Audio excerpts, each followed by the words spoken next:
Now, the Catholic priesthood has received much criticism in recent years, so when a devout Catholic leaves the priesthood and converts to Islam, it raises much interest. Well, our next guest did just that. After being a Catholic priest in Britain, he left to become a teacher and studied in Egypt, where he converted to Islam and became a Muslim. He is now in Ireland to spread the word of the Quran, and he joins us in studio this morning. Good morning to you, Idris Tawfiq. Good morning to you. Assalamu alaikum. Peace be upon you.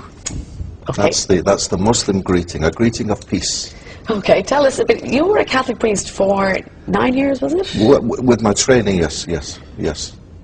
Why did you decide to convert? Well, if we had kind of 2 hours or a whole series, I could perhaps tell people it happened through people, through events, through when I left the priesthood. I didn't leave the priesthood because I wanted to change my religion. That's for sure.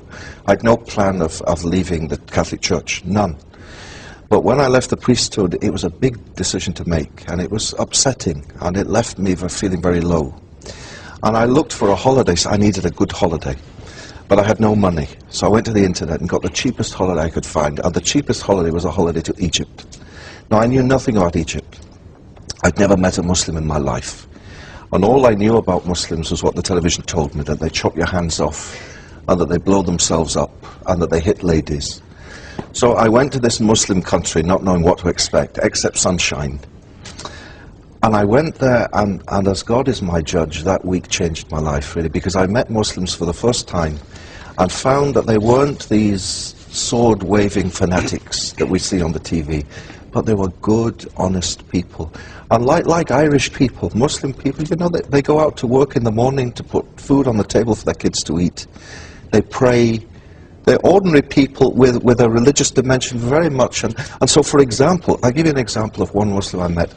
I met a little boy, and I talk about him in every talk I give. And this little boy was selling bananas on the street. And he had no shoe, just little plastic flip-flops. And a very old, tired gown, you know. And he greeted me the first morning. He said, Assalamu alaikum, peace be upon you, with a big smile on his face. And I learned each day from my hotel walking past him to say Zayak. Zayak in Arabic means, how are you, how are you doing? And he'd reply, Alhamdulillah, praise be to God. And that week, it touched my heart. I didn't learn much about Islam, but I learned for sure that Muslims weren't what I was being told back home. And then a long journey, perhaps a year started, of meeting. I got a job teaching. You know, I needed work. I had no work. So I got a job in a school in London. So your holiday, you came back. I came back. You still felt strongly? Still, I still had no plan to change my religion. I was perfectly happy being Catholic. And in fact, in all the talks I give, you know, I've been giving talks this week in Ireland, I always start my talks by saying, if anyone's come here tonight to hear me criticize the Church or the Pope or Christianity, you've come to the wrong talk. Why did you leave the priesthood, though? What made that decision after 8 years there as a priest? Okay, well, the job, I liked the job. And it's a great privilege, you know, for people to let you into their lives, to be with their parents when they're dying, to baptize their children, to marry them, to hear their confessions. It's a very privileged life. And I like to think I was good at my job, you know. The people liked me, I liked them. But my heart somehow just wasn't happy. There was something missing. And even though I really enjoyed what I was doing, I felt lonely and unhappy. So it took a lot of, you know how priests are held up by Catholics on a pedestal almost. And it was a big decision to make. I told my family, and my family, of course, my family loved me, so that they were upset. But they said, well, we support you in whatever you do. So as I said, I had no plan to change my religion at all. But can I tell you about the job? I got a job teaching. And in the school where I was in London, there were lots of Muslim kids. Very naughty school I was in. Very naughty. They had every wrong thing you could imagine they did. But I liked it. I liked the kids. And they liked me. And I was teaching them about religions. All my life I'd taught, as a De La Salle brother, I'd taught about the Catholic faith. Well, for the first time I was in a state school teaching about Islam, Judaism, all the religions. Well, I didn't know much about them. So every night I had to get the books out and read, you know. And the more I read, and the more I read, and the more I liked what I read about Islam. And the kids in school were having their effect on me. Ramadan came, you know, the holy month of Ramadan, fasting.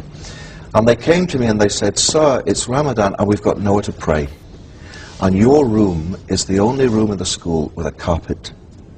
You know, you could call it a coincidence. They need a carpet to pray. Can we pray in your room? So I said, of course you can pray in my room. So but I said, but I have to ask the headmaster first. So I went to the head and I said, these boys, Muslim boys, would like to pray in my classroom. Is it okay? He said, fine, but you have to sit at the back, because knowing these kids, they could steal the carpet. You know? So I sat at the back for the whole month of Ramadan. And for the first few days, I just marked my books and prepared my lessons. I paid no attention. Then as the days went by, I'd look at, oh, they're doing this now. Oh, they're doing this now. And I secretly went to the internet and I learnt the prayers in Arabic they were saying. It was a slow process. Very slow process. And it is a lovely religion, and there is a lot of peace, and there is a lot of love espoused. But how do you reconcile and equate that with the fact that there are hundreds of thousands of fundamentalists who go to the other extreme, and there is no give and take? It is do it our way, or we'll kill you. Okay, well, the way I'd answer that would be that this island of Ireland is no stranger to extremism and fanaticism done in the name of so-called religion. And the things that happened in the north in this island bore no relation to the message of Christianity, of love and peace. Well, in the same way, things are happening in the world. You know, the other day there was a thing on the TV, and it said that this young girl, this Christian girl in Afghanistan, had been killed because she's Christian. And when I saw it, I was sad. I wasn't angry, I was sad, and thought, what a shame that people misunderstand so much. And what a shame that people watching this think, here we go again, Islam and Muslims. If you want to meet real Muslims, come with me to my house, to my home in Alexandria, to my building. On the ground floor, you'll meet Ahmed and his wife and kids. On the next floor, Mahmoud and his wife and kids. On the next floor, Sharif. Ordinary people who pray. No hand grenade in their pockets, you know, no suicide belt.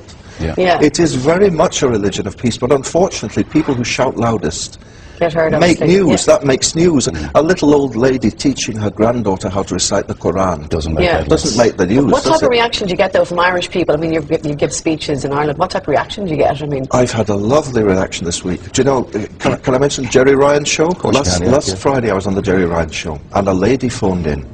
And she said, I'd like to ask a question. She said, has Idris Tawfiq come to Ireland to convert the whole of Ireland to Islam? And I said, my dear, I haven't come here to convert anyone to anything. I've come for two reasons. One, I've come to encourage the Muslim community to be good Muslims. And two, I've come to encourage tolerance and dialogue and understanding between Muslims and those who aren't.